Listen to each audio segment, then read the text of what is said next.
Muito bom. Deixa eu ver ali. Tudo Você ok, vê né? o que é mais disso? Eu ia falar assim, nossa, eu queria ficar igual a Isso Sara. não me pertence mais, né? Eu queria ficar pra não, Porque se precisar eu levanto lá não cruzar depois. as pernas, mas não vai ter jeito. Deixa assim. Tá. Gravando, né? Ravi. Tá aí pra tu, Isa. Câmera 1 ok, câmera 2 ok, som ok. Programa Papo na Laje, episódio 15, cena 3, take 1.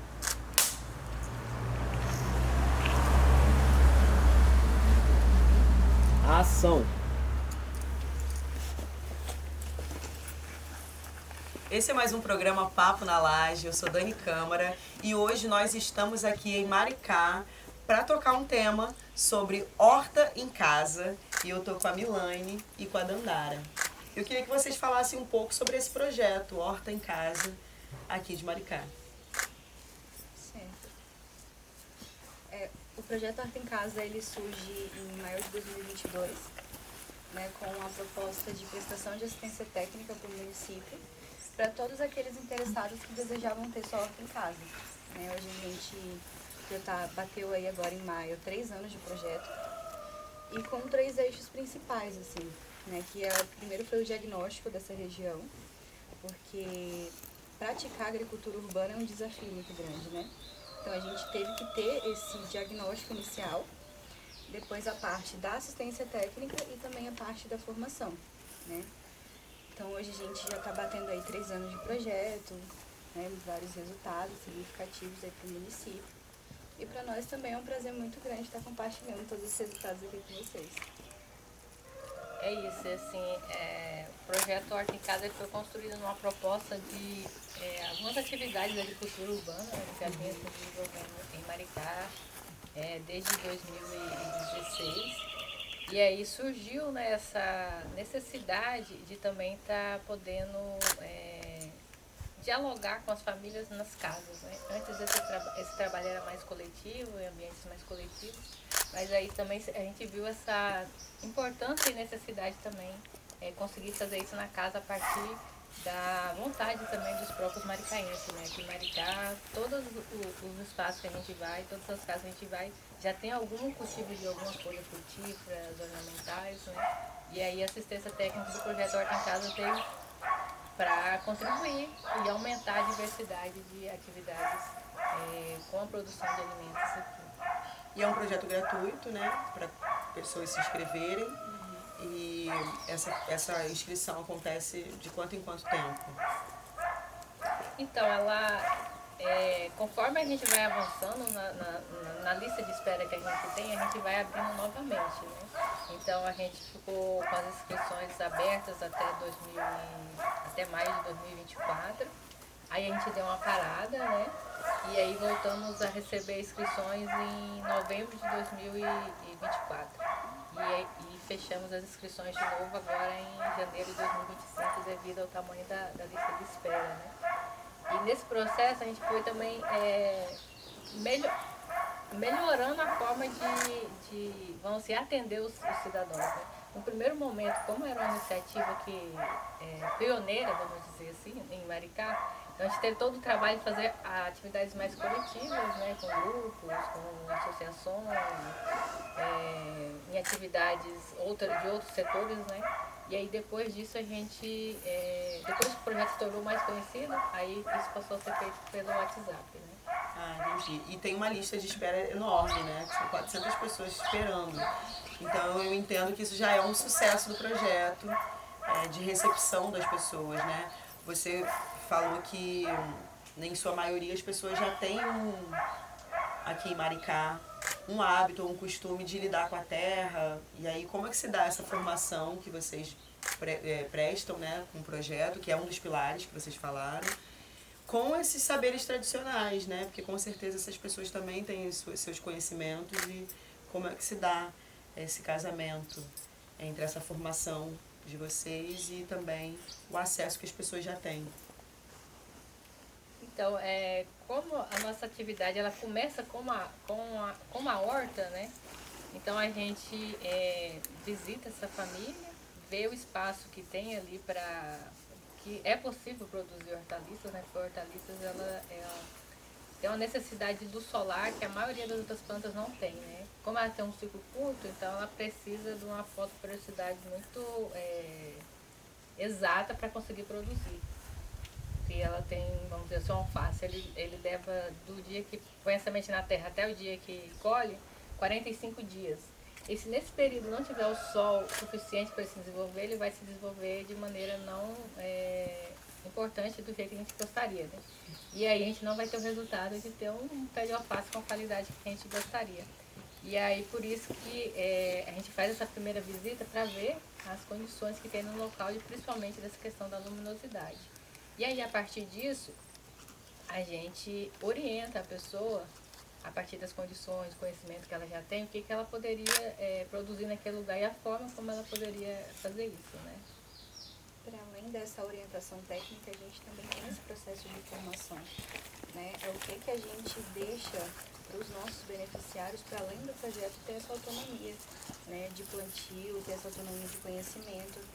Então, hoje a gente trabalha com oficinas, né? Tivemos também nossa formatura de agentes populares em ecologia. Então, é o que o projeto Horta em Casa deixa para o município, para além dessa prestação de assistência técnica e fornecimento de muda, né? Essa autonomia do próprio cultivo local, que já era um costume, né? A gente veio também resgatando essa cultura de cultivo aqui no município, mas que vem como fortalecimento, né? E conhecimento mesmo da população. E quais são as perspectivas assim, do projeto, né? A partir desse tempo de experiência que vocês já vem vindo, o que vocês estão projetando à frente, assim, nos próximos anos?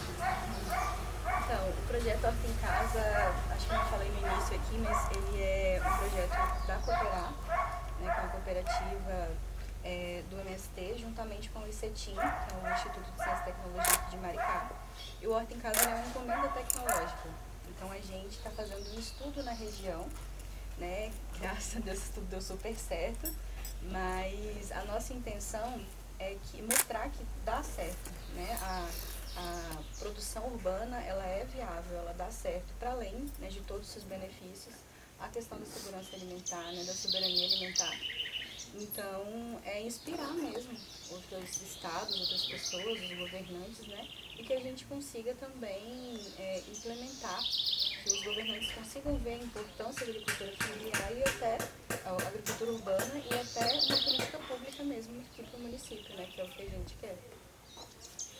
O projeto ele tem essa importância do conhecimento com as famílias adquirir conhecimento, mas a gente enquanto projeto, o próprio ecossistema bem viver alimentar e o CETIM também tem essa pesquisa, né? Porque quando o projeto iniciou, a gente inicia a partir de uma realidade, né, que a gente imaginava e já vinha fazendo, mas aí no dia a dia a gente foi sempre melhorando como atender essas famílias.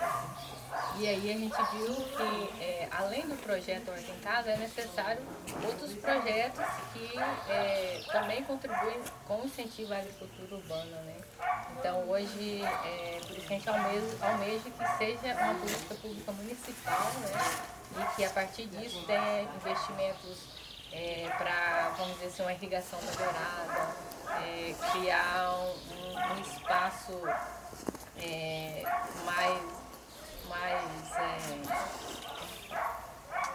mais acessível.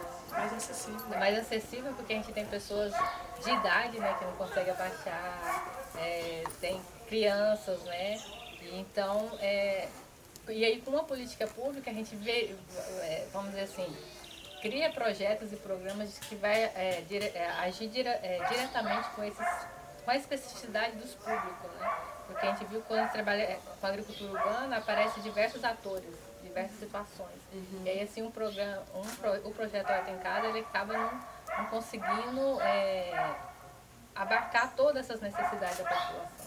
E aí esse nosso trabalho é também de fazer esse ajuntamento, né, dessas necessidades e a partir disso a gente conseguir criar novas propostas, novos projetos, para que a gente consiga melhorar, né, o nosso atendimento, mas também melhorar as condições de vida da população de Maricá a partir das suas diversas condições. Pensando nesse... Parou. A gente vai fazer um ajuste no microfone da Dandara. O projeto já vem vindo. Ah, obrigado, viu? Eu vi que você foi lá. Valeu. Mas assim, Mas você vê como é que é rápido? A gente já Que ele foi falou buscar mais CD pra 3, botar ali. 4 pontos Foi. que a gente tinha separado. Tudo bem. Não vai interferir tanto porque o direcional deles... tá, Quer dizer, o direcional tá aqui. A lapela deles salva. seguro, Mas tá. obrigado. Fala um pouquinho pra eu ouvir, por favor. Oi? Bem pouquinho mesmo, né? Fala um pouquinho mesmo. Caramba. Vou gastar não. Caramba, bem pouquinho, quase nada. Foi? Como é que tá? Quer falar? Fala mais um pouquinho. Fala como é que eu tô vestido. Calça jeans clara. Eu não sei o nome desse Cachecol. Lenço, cachecol. cachecol. Tá, Blusa cor de vinho, tá bom? tá bom. Ia falar assim, qual foi? Você não tá me vendo aqui? Vamos lá? Começa a gravar, né? Alguém já vai fazer. Quer já reiniciar o vídeo? Tá em quantos minutos? 11. Vambora. Vambora então. Contigo, tá, Dani? Respira. Deixa eu ver o que eu vou perguntar.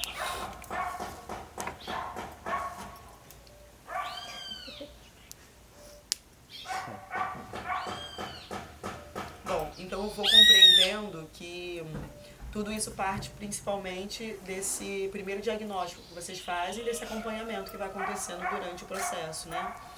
Queria que vocês falassem um pouco também sobre como vocês atuam dentro desse projeto, desse processo todo, né?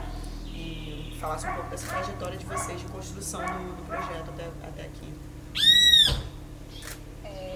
Inicialmente, eu chego no projeto para ser técnica de campo, né? Sou técnica agrícola. Então, compartilhei um pouco desse momento inicial de diagnóstico, né? E logo também pela questão da minha formação, eu contribuí também no administrativo.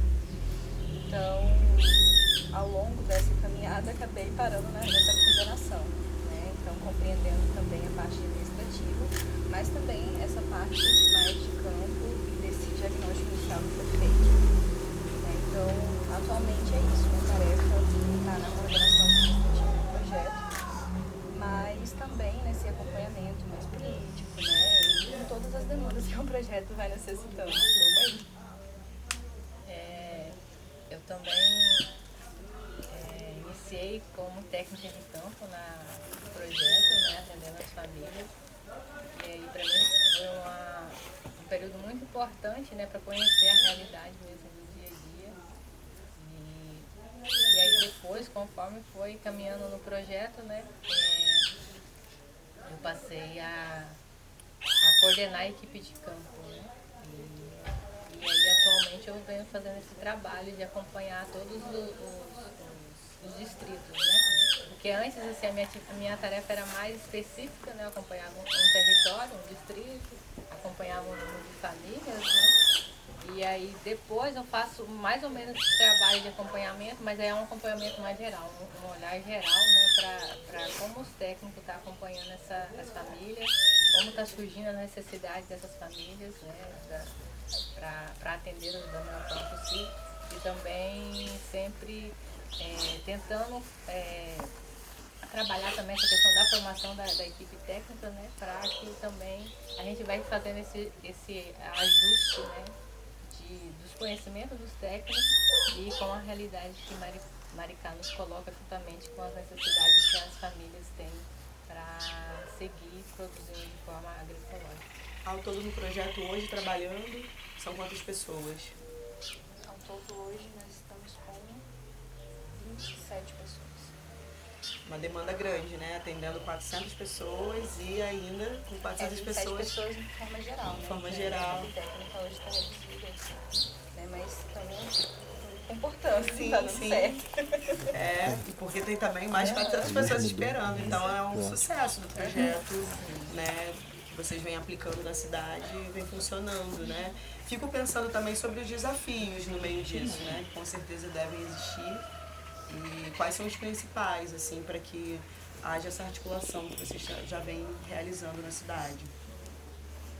De início, assim, tem bastante desafio, né? Como a gente começou essa parte de diagnóstico ali em 2022, ainda estava se encerrando a questão da Covid-19, né? A gente teve muita resistência em ser recebido nas casas pelo meio da população. Então, foi um momento assim, de respeitar, né, a questão da pandemia, mas como que a gente iria também avançar nesse trabalho e compreender qual que era o interesse da população para a gente conseguir implementar a agricultura urbana. Então, ao longo desse período, né, tivemos uma defasagem na questão dos nossos cadastros, depois retomamos, né, após um tempo. Veio também, a gente sofre bastante com a questão climática de Maricá, né, é um desafio muito grande também. Quando a gente começa a questão da produção, vem uma chuva muito grande, porque é dois extremos, né? Ou faz muito sol de torrar as mudinhas, ou faz muita chuva.